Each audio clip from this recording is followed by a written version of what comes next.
Germans are voting on Sunday in parliamentary elections that mark the end of Angela Merkel's 16 years in office. In recent weeks, opinion polls have given the center-left a lead over the outgoing chancellor's Conservatives for the first time in 15 years.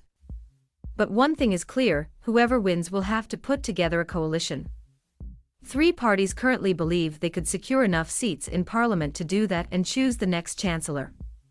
So how will Germany's election work? On Sunday, September 26, Germans will elect the lower house of the federal parliament, the Bundestag. Although voting in person takes place on the day, postal voting has already begun. Some 60.4 million Germans over the age of 18 are eligible to vote. The Bundestag is made up of at least 598 seats, and usually more. Although the winning party becomes clear on the night, the makeup of the next government is only known once the winner is able to form an absolute majority in parliament with one or two other parties. So the next chancellor will not be known immediately. Typically, the coalition party with the most seats picks the chancellor. But coalition building takes time, as parties have to agree common ground and haggle over ministerial appointments. When a deal has been struck, members of the newly elected parliament hold a vote to approve the new chancellor. Latest opinion polls suggest three main parties are in the race to win enough seats to lead a coalition government and pick the next chancellor. Christian Democratic Union, Social Democratic Party. Greens. Coalitions are known by the colors of the parties. So expect to hear a lot of talk of red-red-green coalitions if the center-left wins, or Kenya and Jamaica coalitions if the CDU is victorious. Other parties that could also feature in a coalition government include the Liberal Free Democrats and Socialist Die Linke. The far-right Alternative for Germany enjoys strong support in eastern parts of Germany, but is shunned by the mainstream parties because of its politics. You can read more about the rival chancellor candidates here. When Germans go to the polls, they get two votes. The first is a constituency vote to elect a local MP. There are 299 constituencies, roughly one MP for every 250,000 people. The candidate who wins the most votes in each constituency is guaranteed a seat. This winner-takes-all system is known as first-past-the-post voting, similar to the election for the UK Parliament. The second vote is based on a different system, proportional representation.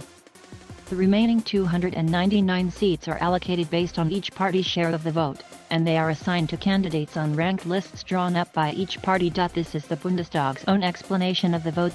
First, a party has to win at least 5% of the second vote to enter the Bundestag.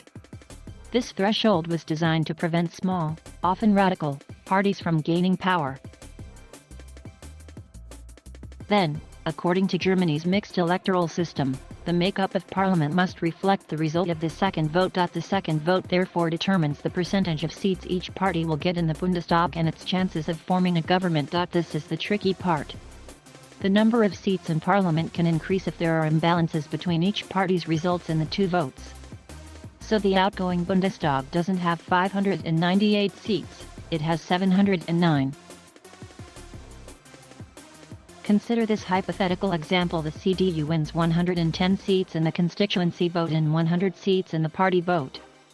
In this scenario, the CDU would have 10 more seats than it should, according to its share of the all-important second vote.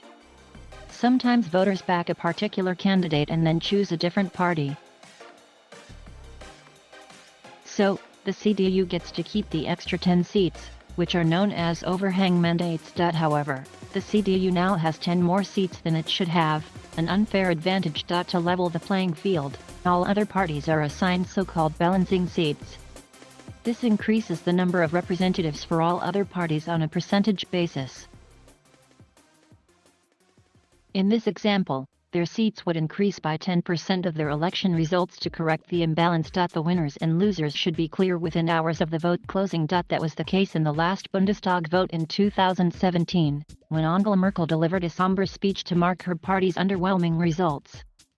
But talks on forming a government can take weeks, as in 2017, when there was a failed attempt to form a Jamaica coalition with the CDU, Greens, and FDP.